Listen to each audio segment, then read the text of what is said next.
மீசா time நேர்களை நிகழ்ச்சிக்குள் அன்போடு வரவேற்றுக் கொள்கிறோம். ஹிஸ்புல்லாக்களின் 80 தாக்குதல்ல நிலை குலைந்து போனது இஸ்ரேல். ஒரு முனையில் யுத்தம், மறுமுனையில் பேச்சுவார்த்தையா? நோ சொன்ன ஈரான், கூட வந்தவனை கலட்டி விட நான் கொண்டும் அமெரிக்காவோ இஸ்ரேலோ கிடையாது என்று அதிரடியாக அறிவித்தது. பேச்சுவார்த்தையை குழப்பிவிட்ட பெஞ்சமின் நெதன்யாகுவுடைய நரிமூளை குறித்து பல்வேறு விமர்சனங்களும் கண்டனங்களும் சர்வதேச மட்டத்தில் இப்போது பேசுபொருளாக மாறியிருக்கின்ற பல்வேறு செய்திகள் தான் இன்றைய பதிவு. யுத்த நிறுத்தத்தை தொடர்ந்து சந்தர்ப்பம் பார்த்து காற்றுள்ள போதே தூற்றிக்கொள்ளலாம் அப்படின்ற மாதிரி கைகளை கட்டி போட்டு இஸ்ரேல் லெபனான் மீது அதிரடியான தாக்குதல் எல்லாம் மேற்கொண்டது. இதற்கு பதிலளிக்கும் வகையில் இப்பொழுது ஹிஸ்புல்லாக்கள் கடந்த 24 மணி நேரத்தில் 80 தாக்குதல்களை இஸ்ரேல் மீதும் வான்வழி என்ன தரைவழி தாக்குதல் என்ன பல்வேறு தாக்குதல்களை இப்போது இஸ்ரேல் மீது மேற்கொண்டதுல இஸ்ரேல் இப்போது நிலை குறைந்து போயிருக்கு. யுத்தம் தானே கேட்டுச்சு, வாங்குங்கடா வாங்குங்க அப்படின்ற மாதிரி தரைவழி என்ன வான்வழி என்ன பல்வேறு ஏவுகணை தாக்குதல்களை இப்போது இஸ்ரேல் மீது ஹிஸ்புல்லாக்கள் காட்டியிருக்கிறாங்க. ஹிஸ்புல்லாக்களுடைய வீரியம் கொண்ட ஒரு ஏவுகணை கிரியட் ஹமோனா என்று சொல்லப்படுகின்ற குடியிருப்புல போய்த்து விழுந்தது இருக்கே, சிசிடிவி காணொலியில பதிவாகி இருந்தது. பெரும் அதிர்ச்சியை ஏற்படுத்தியிருக்கு. உண்மையில இந்த தாக்குதல்ல யார் யார் சிக்கிறாங்க, என்னென்ன சேதங்கள் அப்படின்னு ஒரு விஷயத்தை இஸ்ரேல் இதுவரைக்கும் சொல்லாமலே அடக்கி வாசித்ததையும் பார்க்க முடிந்தது. இப்போதைக்கு அந்த பிரதேசத்தில் இருக்கிறவங்க இப்போது தொடர்ச்சியாகவே பதுங்கு குழிகளில் வாழுகின்ற ஒரு சூழல் உருவாகி இருப்பதாகவும் அங்கிருந்து வருகின்ற செய்திகள் சொல்லுது. இது போக அஸ்தோ துறைமுகத்தில் இருக்கின்ற இஸ்ரேலுடைய மிக முக்கியமான கடற்படை தளத்தின் மீதும் பல்வேறு ஏவுகணை தாக்குதல்களை தொடர்ச்சியாக ஹிஸ்புல்லாக்கள் ஏவி பயங்கரமான தாக்குதலையும் மேற்கொண்டாங்க.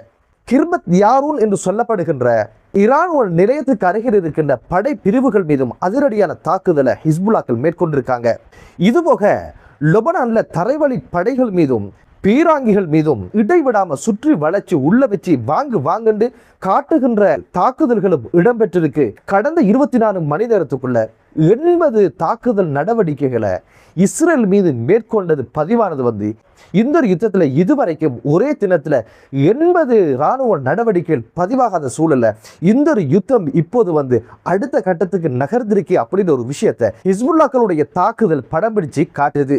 நேற்றைய தினம் பாகிஸ்தான்ல ஆரம்பமான பேச்சுவார்த்தைக்கு ஒரு முனையில போர், மறுமுனையில சமாதானமா? கூட வந்தவனை கலட்டி விடுவதற்கு முடியாது அப்படின்னு சொல்லி பேச்சுவார்த்தைக்கு நோ சொன்னது ஈரான். இந்த ஒரு செய்தி நேற்றைய தினம் சர்வதேச ஊடகங்களோட கவனத்தை ஈர்த்திருந்தது.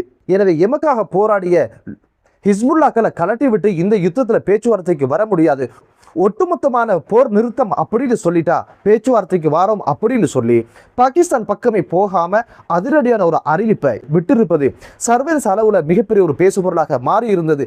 இந்த தீர்மானத்தை பல்வேறு நாடுகள் ஆதரிச்சதோட இதுக்கு காரண கருத்தாக இருந்த பெஞ்சமின் நெதன்யாகுவை வறுத்தெடுக்கின்ற விமர்சிக்கின்ற ஒரு சூழலும் உருவாகி இருந்தது. இந்த ஒரு பேச்சுவார்த்தையை கச்சிதமாக குழப்பினது யார் அப்படின்னு பாத்தீங்கன்னா பெஞ்சமின் நெதன்யாகுவுடைய நரிமூளை அப்படின்னு தான் சொல்றாங்க. இப்போது பல்வேறு விமர்சனங்கள் எழ ஆரம்பிச்சிருக்குது. இது பெஞ்சமின் நெதன்யாகு எடுத்த முடிவு கிடையாது, இதுக்கு பின்புலமாக டொனால்ட் ட்ரம்பும் இருந்தாரு அப்படின்னு ஒரு விஷயத்தை காலித் அல் ஹரூஃப் அவங்க அல் அரபியா என்ற செய்தித்தளத்துக்கு வழங்கிய செவ்வியில குறிப்பிட்டிருந்தாரு. இந்த பேச்சுவார்த்தை டொனால்ட் ட்ரம்பினுடைய 3வது தந்திரோபாயம் அப்படின்னு சொல்லியிருந்தாரு. இதற்கு முதல் பல்வேறு காலகட்டங்கள்ல பேச்சுவார்த்தை என்ற நோக்கில ஓய்வுக்கு போவதும் இராணுவங்களை திரட்டுவதும் இராணுவ தளவாடங்களை சேர்ப்பதும் இப்படியான ஒரு தந்திரோபாயத்துக்காகத்தான் இந்த யுத்த நிறுத்தத்துக்குள்ள டொனால்ட் ட்ரம்ப் போனாரு அப்படின்றதுக்கு பல்வேறு காரணங்களை அவர் முன்வைச்சாரு. அதுல மற்றொரு விஷயம் என்ன அப்படின்னு பாத்தீங்கன்னா, தனது நாட்டில் எரிபொருளுடைய விலைவாசி கூடியதன் காரணமாக இப்போது அரசியல் அழுத்தங்கள் வந்ததன் காரணமாக இப்போது யுத்த நிறுத்தம் வந்தாச்சு அப்படின்னு சொல்லி சந்தையினுடைய விலையை கட்டுப்படுத்துவதற்கு டொனால்ட் ட்ரம்ப் வாங்கி கொண்ட கால அவகாசம் தான் இது நிரந்தரமான யுத்த தீர்வு கிடையாது, இது போலியானது, ஒரு நாடகம் அப்படின்ற ஒரு விமர்சனத்தை முன்வச்சது மட்டுமல்லாம டொனால்ட் ட்ரம்பினுடைய 3வது தந்திரம், ஈரானை ஏமாற்றுகின்ற 3வது தந்திரம் அப்படின்னு சொல்லி அவருடைய விமர்சனம் முன்வச்சாரு. இதுபோக பிரித்தானியாவுடைய பத்திரிகையாளர் அடம் பேல்டன் என்ன சொல்றாரு அப்படின்னு கேட்டீங்கன்னா, ஈரானுக்கு எதிரான இந்த யுத்தத்துக்கு பிற்பாடு டொனால்ட் ட்ரம்ப் மற்றும் பெஞ்சமின் நெதன்யாகுவுடைய எதிர்கால அரசியல் அதனுடைய செல்வாக்கு வீழ்ச்சி அடைந்து வருவதாகவும் எதிர்வரும் தேர்தலில் நிச்சயமாக இதனுடைய பிரதிபலனையும் இதனுடைய தாக்கத்தையும் கண்டுகொள்வாங்க அப்படின்னு ஒரு விமர்சனத்தை முன்வச்சது மட்டுமல்லாம பெஞ்சமின் நெதன்யாகுவுக்கு இது தோல்வி மட்டும் கிடையாது, பாரிய அளவிலான பொருளாதார சேதத்தையும் இது உண்டு பண்ணிருக்கே அப்படின்னு ஒரு விஷயத்தை சொல்லி இருந்தாரு.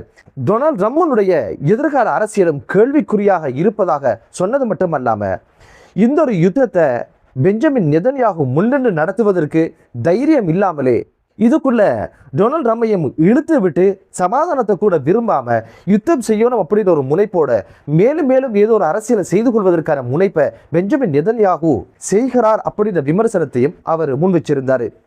இஸ்ரேலினுடைய தேசிய பத்திரிகை நேற்றைய தினம் ஒரு அதிரடியான செய்தியை வெளியிட்டிருக்கு.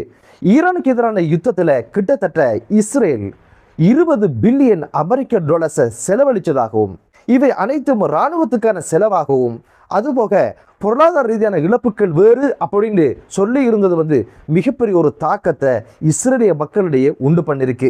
அமெரிக்காவுடைய ஊடகவியலாளர் மெக்கினி கெல்லி அவருடைய விமர்சனத்தை எப்படி முன்வச்சிருக்கிறார் அப்படின்னு கேட்டீங்கன்னா, பெஞ்சமின் நெதன்யாகு ஒரு துரோகி. பெஞ்சமின் நெதன்யாகு சொன்ன அனைத்து பொய்களையும் அப்படியே நம்பியதுதான் டொனால்ட் ட்ரம்ப் செய்த மிகப்பெரிய தவறு அப்படின்னு சொல்லி சொன்னது மட்டுமல்லாம அந்த பொய்களையே டொனால்ட் ட்ரம்ப் தமது நாட்டுக்குள்ள சொல்ல ஆரம்பிச்சிருக்கிறாரு. ஈரான்ல ஆட்சி மாற்றம் மாறியாச்சு அப்படின்னு சொன்னாரு. ஆனா முகங்கள் தான் மாறி இருக்க தவிர ஆட்சியில் எந்த மாற்றமும் கிடையாது. புரட்சிகர காவல் படையை பலவீனப்படுத்திட்டோம் அப்படின்னு சொன்னாரு. அவர்களாம் வீரதீரம் கொண்டவங்களாக சவால் விடுறவங்களாக இருக்காங்க. அதுவும் அப்பட்டமான பொய். இவை அனைத்துமே பெஞ்சமின் நெதன்யாகுவினுடைய சமையல். அதை அப்படியே இங்க அவர் ப்ரொடெக்ட் பண்றாரு அப்படின்ற பயங்கரமான காட்டசாட்டமான விமர்சனங்களை முன் வச்சிருந்தாரு. முழு நாட்டினுடைய நாகரிகத்தையும் அழிப்பதாக ஒரு பைத்தியகாரத்தனமாக அச்சுறுத்தி மீண்டும் பொட்டிப்பாம்பு போல அடங்கி விட்டாரு. இந்த அச்சுறுத்தல் தனது மானத்தை பாதுகாப்பதற்காக சொன்ன ஒரு வார்த்தையை தவிர இதில் யதார்த்தம் கிடையாது என்பதுதான் உண்மையானது. ஒட்டுமொத்தத்தில் பெஞ்சமின் நெதன்யாகு போடுகின்ற தாளத்துக்கு டான்ஸ் அடிக்கின்றவர் அப்படின்றது தான் இப்போது அமெரிக்காவில் இருக்கின்ற ஒரு பெண் ஊடகவியலாளருடைய இந்த விமர்சனத்தை பார்க்க முடியுது. என்னதான் இருந்தாலும் இந்த பெண்மணி தைரியமாக ஒரு தேசிய மீடியாவில் உட்கார்ந்து டொனால்ட் ட்ரம்பை வறுத்தெடுத்தது என்பதும் பல்வேறு விமர்சனங்களை முன்வச்சதும் என்பது மிகப்பெரிய ஒரு பாராட்டுக்குரியதாகவும் சர்வதேச ஊடகங்களுடைய கவனத்தை ஈர்த்ததாகவும் இருந்தது. பேச்சுவார்த்தையை குழப்பி விட்டது பெஞ்சமின் நெதன்யாகு. பெஞ்சமின் நெதன்யாகுக்கு யுத்தம் அப்படின்னு ஒரு விஷயம் தேவைப்பட்டிருக்கு. ஆனால் அதுக்கு பலிக்கடாவாக இப்போது டொனால்ட் ட்ரம்பை பயன்படுத்தி அந்த ஒரு விஷயம் தெரியாமலே இதில் பயணிக்கின்ற ஒரு சூழல் அவருக்கு ஏற்பட்டிருக்கு. ஆப்பிடுத்த குரம்பு போல விடவும் முடியாது, தொடரவும் முடியாது, பேச்சுவார்த்தையும் சாத்தியம் இல்லை. இப்போது ஈரானியர்களே பேச்சுவார்த்தைக்கு நாங்கள் வரப்போறதில்ல, முதல்ல தம்பிக்கு சொல்லி அடக்கி வை, லெபனானுக்கு எதிரான யுத்தத்தை நிறுத்து, பேச்சுவார்த்தையை பற்றி சிந்திக்கலாம் அப்படின்ற மாதிரி பாய் பாய் நோனோ காட்டிட்டு அவங்க பேசிட்டே இருக்கின்ற ஒரு சூழ்நிலை உருவாகி இருக்கு. என்னதான் இருந்தாலும் மிகப்பெரிய ஒரு எதிர்பார்ப்பு இருந்தது. பேச்சுவார்த்தை அதன் முடிவில் ஒரு நிரந்தரமான யுத்த நிறுத்தம் வரும் அப்படின்னு ஒரு சூழ்நிலையில் தான் இப்போது பெஞ்சமின் நெதன்யாகு நிறைய மூளையை பயன்படுத்தி இந்த ஒரு பேச்சுவார்த்தையை குழப்பி விட்டு தொடர்ச்சியான ஒரு யுத்தத்துக்கான முனைப்போடு செயல்படுகின்ற ஒரு விஷயம் அம்பலமாக இருக்கு.